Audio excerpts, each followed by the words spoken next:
This week, Reverend Wendy completes her series based on the book The Wizard of Us by Jean Houston. In this talk, Reverend Wendy encourages us to find our essential wave or stream and to flow with it. She also stresses the importance of moving forward towards something rather than running away from something. So as I mentioned, we have been exploring together the great life lessons in the delightful children's story of The Wizard of Oz. And we have looked at this story through the lens of it being a story of the hero's journey, and that we are the hero and the heroine, and that all of the characters in the story of The Wizard of Oz have archetypes or represent archetypes within us. And if you are a student of the work of Joseph Campbell, one of the things you know is that there are certain steps and phases in what is called the hero's journey, and that we can look across the globe, we can look across the planet through all different cultures and across a wide span of time, and find that there are favorite stories that arise out of all of the cultures around the world that point to the idea that we are each evolving, growing beings on a hero's journey, and that we have and share certain similar kinds of challenges and difficulties and insights as we awaken, as we make this journey. And so we've been looking over these last 6 weeks at what those different stages are and what some of the overarching themes are in this particular story of The Wizard of Oz. We have also been using as a basis for some of the material a book written by Jean Houston. She was one of the founders, really, considered to be one of the founders of the human potential movement, did and still does, a tremendous amount of writing and speaking and teaching about the idea of the possible human, and that each of us is really incarnated at this point in human history to embody that human potential, that human possibility. And so we've been using as part of our basis her book, The Wizard of Us, The Wizard of Us. So I want today to look at some of the main themes of the story and 5 main points. I think that because we recognize that Dorothy's journey is our journey, we can understand that we carry within us all that we need to experience either the Emerald City, if we want to call it that, or to experience somewhere over the rainbow. You know, that song touches us, I think, because we each long for a fuller life, a more purposeful life, a more joyful life, a more abundant life. And we have the tendency to think that it exists somewhere else. And yet the truth of the matter is that it all starts right here, right where we are, right within ourselves. Jean begins the ending of the book with words about the idea that we each have this incredible entelechy, is the word that she uses, this incredible entelechy, this incredible inner teacher that will guide and support us in this journey. She writes, we each have unlimited access to our own entelechy, that part of us that is the great friend. We might call it God, we might call it Spirit, we might call it Lord, we might call it by any other name, but she calls it the great friend who oversees, guides, and loves us. We each have an ability to read the mythic map of our life, to find our life's compass, and to understand the signs that guide us. We each can celebrate the fact that we already possess everything we need to create a burgeoning new renaissance, a rebirth of self and society. You know, if you've also been reading along in her book, that she writes on 2 parallel tracks, if you will. One being the individual, the other being society. One being that as we grow and evolve individually as people, as we awaken spiritually, we will also see how that begins to ripple out and impact society as well. And so she suggests that this is a time of a renaissance, a time of a rebirth, a time of coming out of a place of darkness and chaos or confusion, which we seem to have a fair amount of that in the world right now, would you not say, into something entirely new. The time has come for each of us, she writes, to dare enter the inner sanctum of our own power, to stroll defiantly past all the smoke and mirrors in order to pull back the curtain and see who is really pulling all the controls and levers of our reality. We are creating it all, for the wizard is us. The wizard is us. She suggests, and I agree completely, that we are born for this time. We are born purposely for this time. This is not a time for any one of us to play small. This is a time for each and every one of us to play as large as we possibly can in terms of our own spiritual awakening. Because the world needs us to do exactly that at this point in time more than at any other point in time. There are many evolutionary biologists and futurists today who look out at the world and the things that are going on, who suggest that these very difficult, challenging times that we are in are actually the evolutionary drivers for humanity to awaken to what is possible on the human spiritual level and to begin to live from that across all sectors of life, not just when we come into places that we call houses of worship, regardless of who or what we are worshiping. But that we awaken and we do this across all the sectors of life, whether it is business or governance or health or education or the environment, that it is, we live from a place of spiritual boldness, not religious, but spiritual boldness in all sectors and all walks of life.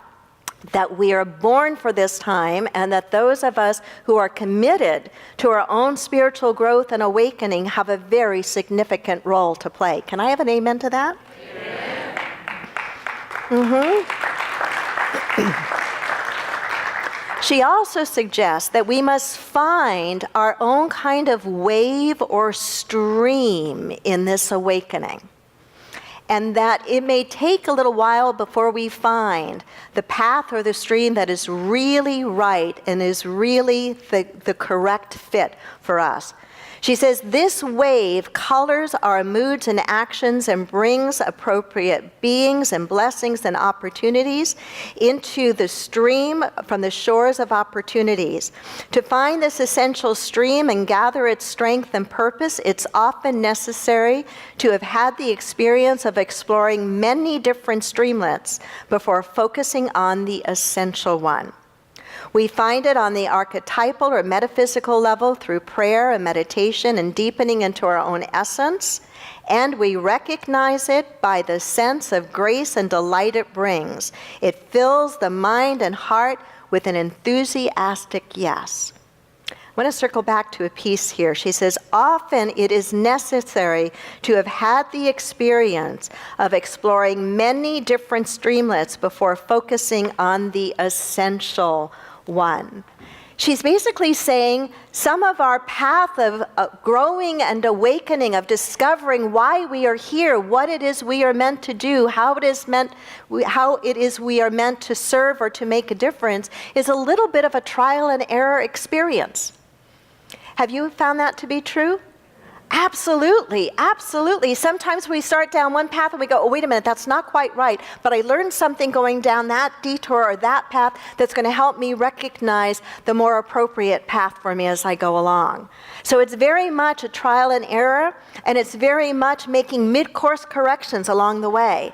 And that requires, I think, a certain fluidity, a certain willingness to flow with the movement of life with a capital L itself. So how do we do a little bit more of that? Here are a few general ideas taken now from the story that I want to share with you. 5 of them. First, it begins as it always does with ourselves and a decision to stay the course and not give up. It begins, as it always does, with ourselves and a decision to stay the course and not give up. It is not that we go fix everybody else out here, our significant other, our sandpaper to the soul person, that manager that is difficult, that family member that you just hope will keep it together at Thanksgiving this year or they're going to ruin it again. It's not, no, I'm not eavesdropping into your family celebrations. We all share a lot more in common than we realize. It is not about fixing out here. I know you know this, but we can't say it often enough. It begins, as it always does, with ourselves and a decision to stay the course and to not give up. And sometimes the course seems to be laid out in a much more clear and defined way, just like it was in the story. Remember, in the beginning, the yellow brick road was a pretty happy place. And the yellow brick road was pretty clearly marked until those nasty, pesky flying monkeys that we talked about last week kind of came in. And then that path wasn't so clear anymore. Have you ever felt that way in your own life? That at times, the path, your road that you are meant to walk is so very clear. And then at other times, it seems to have disappeared. Well, it hasn't disappeared. There may be other things that have come in front of it or clouded it over. Or maybe you're needing a redirect. The path is always there. But sometimes we have to do some more inner work to discover it when it seems to have become invisible. Just like we talked about last week, that those flying monkeys can represent all the distractions that take us off course, or it can represent all the naysayers and the gloomsayers that cause us to forget who and what we are really about. And so we must remember that the decision starts right here with us, and that we must be willing to stay the course and not give up. Just like Dorothy and her friends didn't give up until they finally got to the Emerald City, and each in their own way got what they needed and discovered that it was always with them right from the start, right from the beginning. Second is the importance of taking the right stuff with you. Take the right stuff with you. Say that with me. Take the right stuff with you. So Dorothy had her friends, right? She had Scarecrow, she had the Tin Man, and she had Toto, of course, and she had the lion. I love that Frank Baum, in writing this story, led with the Scarecrow and the Tin Man. The Scarecrow wanting what? Oh, come on, your second service, and you were just crooned to. The brain, and the Tin Man wanting what? The heart, right? If you have explored some of the basic tenets of Buddhism, you know that two pillars of teaching in Buddhism are the pillars of wisdom and compassion. What is that? Wisdom associated with the mind. Compassion associated with what? The heart. To begin our journey, whatever our journey is, and not only to begin it, but to stay the course of our journey. Would you not say you better have those two friends developed and with you? And it's not something external, it's something internal. It's developing our own capacity for wisdom, our own capacity for compassion. And then, of course, the other friend she had was what? The lion, right? She had the lion. And the lion, we know, wanted what? Courage. Remember the quote I shared with you a number of weeks ago from Maya Angelou? That of all the virtues, the virtue that she feels is the most important is the virtue of courage. The very first time I read those words of hers, I was challenged by them. I thought, boy, that doesn't sound, I would pick love or kindness or integrity or ethical behavior, but courage? Really, Maya? But if you read her teaching about that further, what she says is that we need courage to enliven all of the other virtues. And I think she's absolutely dead on right with that. That in order to really love in the fullest, most agape way, in order to be tolerant, in order to be kind, all of the other virtues, in order to express them in those times that we most need to express them, takes a heck of a lot of courage, right? So I think she was absolutely right. So we've got to remember to take the right stuff with us. Wisdom, compassion, and courage. And I think right along with that, we've got to remember that help can come in the most unlikely forms and places. A scarecrow, really? A Tin Man? Honestly? A really funny looking lion? Have you ever found that some of the characters in your life are a little odd? Have you also found that some of them are in your family? Have you ever thought that some people might be thinking of you when I ask those questions?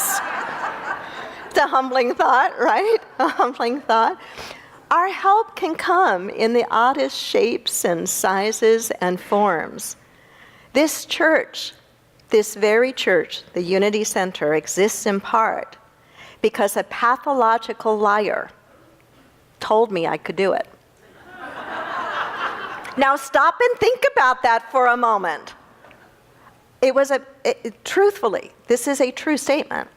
It was a pathological liar who was a friend of mine who said, "You can do this. I know you can. I have a lot of money. I have a lot of experience, not in starting churches, but I have a lot of experience in business. And I promise you that if you fall, I will be there to help you financially and in every other way." And I believed her.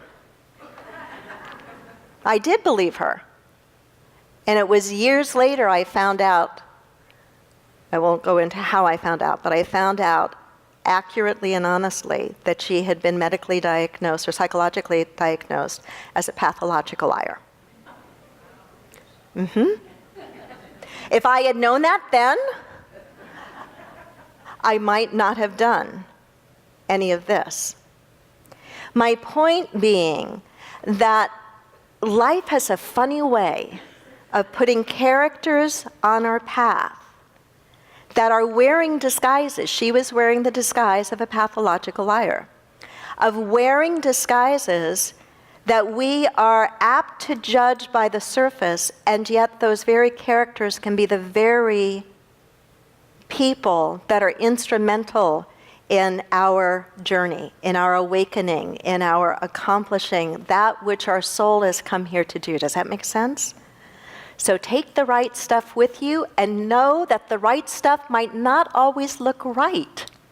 Sometimes it will look like it's really in a disguise, okay?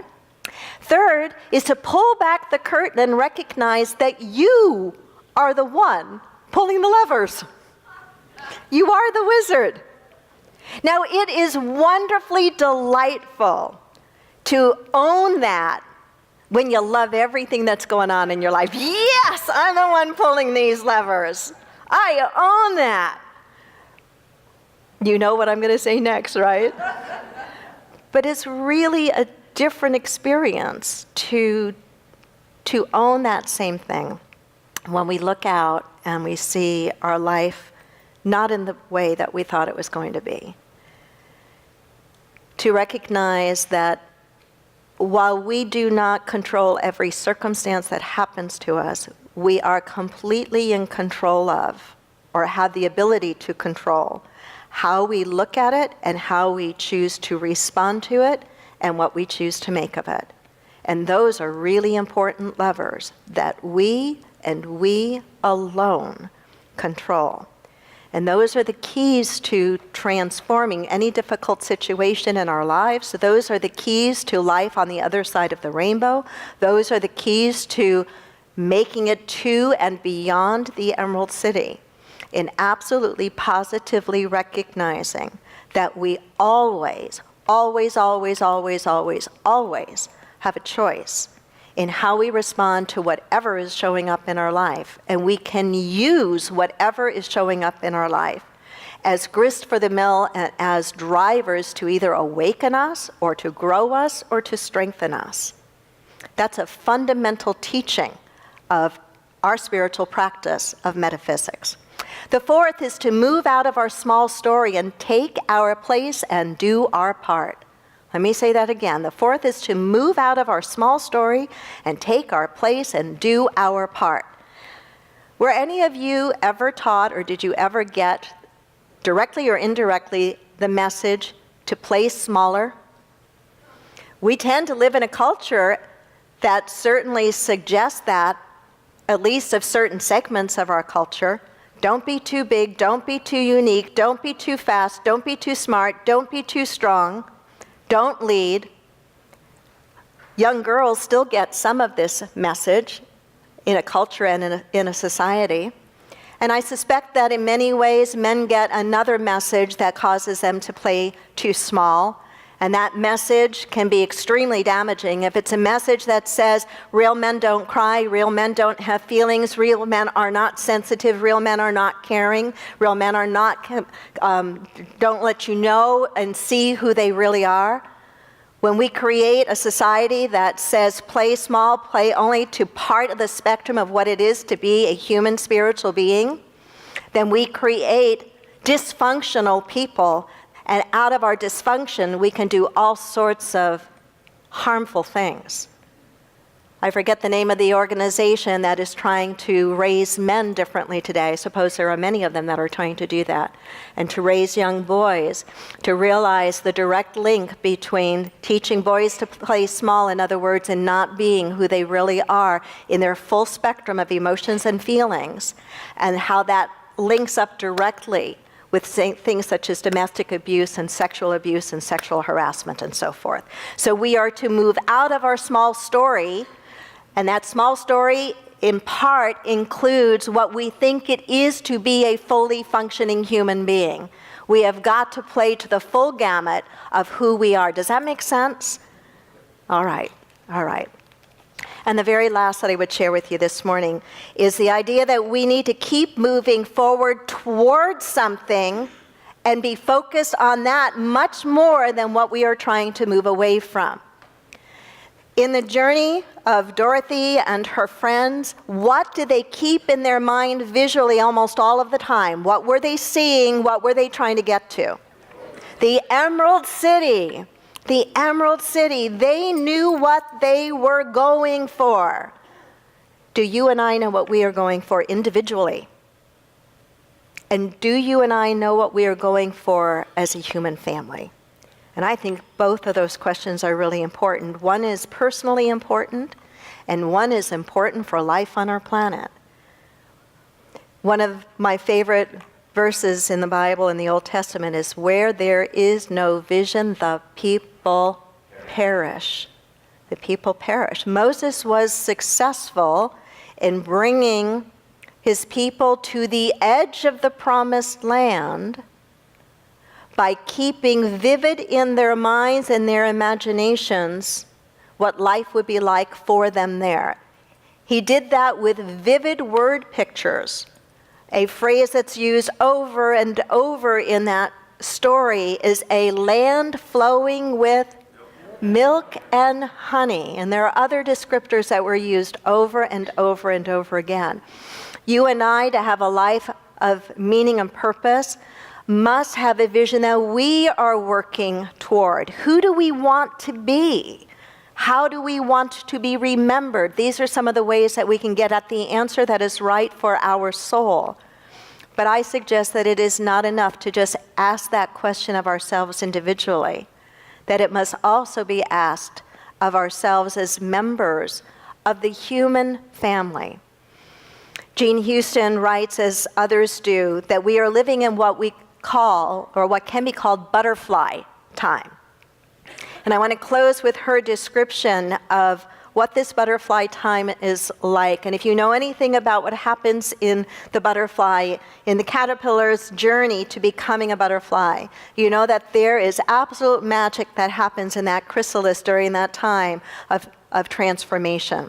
She writes it this way: just as the guidance cells in the mush that is the caterpillar in its chrysalis suddenly begin to activate the transformation of mush into a butterfly, so too this is a time when we realize that the inherent codings or imaginal cells of our bodies, our communities, and yes, even of the planet, are calling us to come together.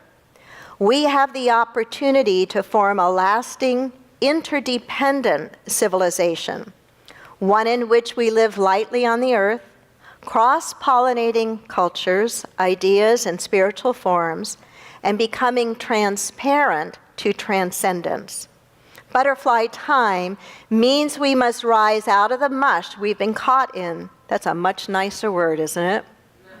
rise out of the mush that we have been caught in these many hundreds of years to take flight in the air of the new story that is emerging all around us. We must have the will and the willingness to discover our purpose, live a mythic life from the deepest core of our essence, and be an integral part of this extraordinary moment in history. The new story. The new story. So when we have a vision, and wouldn't you say that one way of describing the vision is a world that works for everyone, with no one and nothing left behind? When we have a vision that is compelling, and we begin to articulate that to ourselves and make it a common forum of our dialogue, we begin to change the story. And when we begin to change the cultural stories, we will see culture change as well. The word is powerful. And the stories that we tell ourselves, whether it's our individual stories that seem to tell us to play small or hold back or you can't trust people or whatever the stories are, whether it's our individual stories or our collective stories, they are powerful to mold and shape the actual life we then create. So we need to keep in mind, what is that Emerald City for us individually? What is it for us as a human family? And let us make sure that the words we speak helped to shift the story to that vision, and that vision alone. Her closing words, everything is available if we would just accept it. The issue seems to be one of receptivity. In other words, a new Emerald City or possible Earth is truly in our midst. But we must live as if this were true. We must believe it. We must try to live in the new Emerald City now and not on the outskirts. Namaste. Thanks for listening. The Unity Center, transforming lives and healing our world. Check us out Sundays at 9 and 11. Subscribe to our podcasts and download our free app for instant access to a wealth of spiritual teachings, services, and events.